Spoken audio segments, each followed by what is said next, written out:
Hi hello ನಮಸ್ಕಾರ ಎಲ್ರಿಗೂ welcome to ವಿಬಿನಾಲಜಿಕ್ಸ್.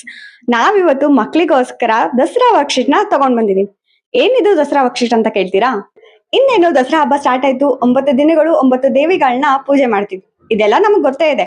ಆದ್ರೆ ಇದನ್ನ ನಮ್ಮ ಮಕ್ಕಳಿಗೆ ಹೇಗ್ ಪರಿಚಯಿಸೋದು? ಅದಕ್ಕೋಸ್ಕರ ನಾವು ಈ ದಸರಾ ವರ್ಕ್ಶೀಟ್ ನ ತಗೊಂಡ್ ಬಂದಿದೀವಿ. ಏನಿದು ಈ ದಸರಾ ವರ್ಕ್ಶೀಟ್ ಅಂತ ಕೇಳ್ತೀರಾ? ಈ ವರ್ಕ್ಶೀಟ್ ನಲ್ಲಿ ನಾವು ಯಾಕೆ ದಸರಾ ಹಬ್ಬನ ಆಚರಿಸ್ತಾ ಇದ್ದೀವಿ, ಅದರ ಹಿಂದಿನ ಕಥೆಗಳು, ಹಾಗೆ 9 ದೇವತೆಗಳ ಶಕ್ತಿಗಳನ್ನು ಮತ್ತು ಕಥೆಗಳ ಆಧಾರಿತ ಆಕ್ಟಿವಿಟೀಸ್ ನ ಕೊಟ್ಟಿದ್ದೀವಿ. ಮ್ಯಾಚ್ ದ ಫಾಲೋಯಿಂಗ್, ಯಾವ ಸ್ಟೇಟ್ ಗಳಲ್ಲಿ ದಸರಾ ಹಬ್ಬನ ಏನಂತ ಕರೀತಾರೆ, ಹಾಗೆ ಆನ್ಸರ್ಸ್ ನ ಕೂಡ ಕೊಟ್ಟಿದ್ದೀವಿ. ಯಾವ ಸ್ಟೇಟ್ ಅಲ್ಲಿ ಯಾವ ಡ್ಯಾನ್ಸ್ ಫಾರ್ಮ್ ಇದೆ ಅಂತ ಕೊಟ್ಟಿದ್ದೀವಿ. ಇದನ್ನ ಮ್ಯಾಚ್ ದ ಫಾಲೋಯಿಂಗ್ ರೀತಿಯಲ್ಲಿ ಕೊಟ್ಟಿದ್ದೀವಿ. Next fill in the blanks ಕೂಡ ಇದೆ, ಹಾಗೂ 9 ದೇವಿಗಳ ಶಕ್ತಿಗಳನ್ನು ಕೂಡ ವಿವರಿಸಿದ್ದೀವಿ. ನೋಡಿದ್ರಲ್ಲ, ಈ ತರ ಮಕ್ಕಳಿಗೆ ವರ್ಕ್ಶೀಟ್ ನ ಕೊಟ್ಟು ನಾವು ಯಾಕೆ ದಸರಾ ಹಬ್ಬನ ಆಚರಿಸಬೇಕು, ಅದ್ರ ಹಿಂದಿನ ಕಥೆ ಏನು ಅಂತ ನಾವು ಸುಲಭವಾಗಿ ತಿಳಿಸ್ಕೊಡ್ಬಹುದು.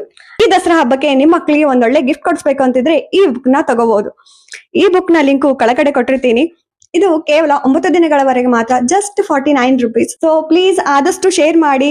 ಇನ್ನೂ ಇದ್ರ ಬಗ್ಗೆ ಇನ್ಫಾರ್ಮೇಶನ್ ಬೇಕಾದ್ರೆ ಕೆಳಗಡೆ ವಾಟ್ಸ್ಆಪ್ ನಂಬರ್ ಕೊಟ್ಟಿದ್ದೀನಿ, ಅದಕ್ಕೆ ವಾಟ್ಸ್ಆಪ್ ಮಾಡಿ. ಹಾಗೆ ಇನ್ಸ್ಟಾಗ್ರಾಮ್ ಅಲ್ಲಿ ವಿಬಿನಾಲಜಿಕ್ಸ್.official ಅಂತ ಸರ್ಚ್ ಮಾಡಿ, ನಿಮ್ಗೆ ಇನ್ಫಾರ್ಮೇಶನ್ ಸಿಗುತ್ತೆ. Thank you.